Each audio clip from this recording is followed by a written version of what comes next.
Yo. What's going on, everyone? So I finished season 1 of Adventure Time. I wrote a review on Serialized. I want to read that because I don't really know how to do reviews like this. I'm going to read what I wrote, and then that's just going to be the review. The future, I do think reviews will be better structured and more prepared. It's just for now, that's kind of what I'm going to do. So I stopped watching new cartoons in 2010. As I entered high school, I had this weird idea that I needed to stop all these childish things. No more cartoons, no more wrestling, no more whatever it was. This meant I skipped out on all that incredible, insane quality that we saw from Cartoon Network, from Disney Channel. If you don't know, this year I did Gintama from January all the way to June. And I was always thinking, like, what is going to be the next show that I watch? The next big long series. And I didn't want it to be another anime. So I was like, it's time to step into Adventure Time, which is one of the most beloved shows to exist. So season 1 is and feels like it's an exposition season where they throw you into this universe filled with spontaneous adventure time and interactions. They have charming and unique characters. They have crazy vast kingdoms and worlds with the literal and erratic humor that, at times it can be a hit or miss, but I think usually I did enjoy it. Plot and story in this part, it really wasn't relevant, except a few parts of the Enchiridion with Billy, and just in general the princesses and the kingdoms. But again, it's very much so very simple, nothing too complex or even present at all. Not saying I expect the main course in season 1, but that's just how it kind of ended up being.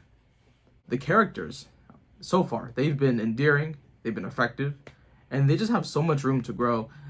Jake reminds me of the dude from The Big Lebowski, but just in general too. I love PB.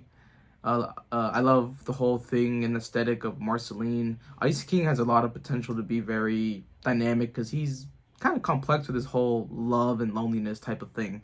Those characters, I'm very excited to see how they go and how they grow. The main thing that I really loved about Adventure Time was the world building. And it's so creative.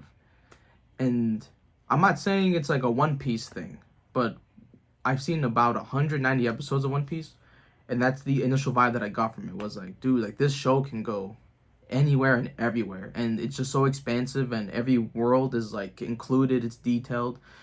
I'm not saying like this show is going to be a One Piece or even be that detailed with its kingdoms and worlds, but I do think there is so much potential. The humor is right down my alley, as they are literal.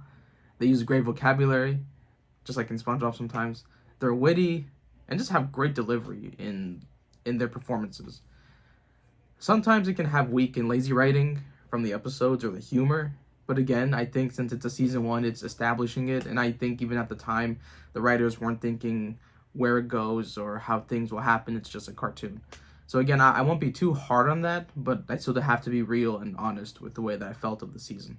And if I'm thinking of how season 1s usually pan out for longer series, like about Gintama, about BoJack, I would say that this one's on the lower end of those two. I forgot to mention the favorite episodes. My 5th one was Rainy Daydream, episode 23. Number 4 was Henchman, episode 22. Number 3 was Business Time, episode 8. Number 2, the Enchiridion, episode 5. And number 1 is the crazy, relatable girlfriend, best friend, trying to combine worlds, awkwardness and everything, is My Two Favorite People, episode 9. And I feel that season 1 has so many interesting things, and it could pivot and set up what's to come, but it's a little bit slow. That's okay though. So I am going to rate this season around either a 6.5, a 7, in that range. It's not a bad 6.5 or 7. It's still one that I think has a lot going for it. It's just more like I'm whelmed or I am satisfied or it's decent to me. That's okay. Let me know if you like this format of me having a write up and just kind of going off of that or and then adding some things into it. If you want something more structured where there's plot, characters, story, whatever, episodes, just let me know because I want to do this more to get my thoughts out there, maybe present them better. Comment anything, critique, say I'm trash, say I don't know nothing about cartoons, about anything stories. I will see you for season 2 in August. I can outro.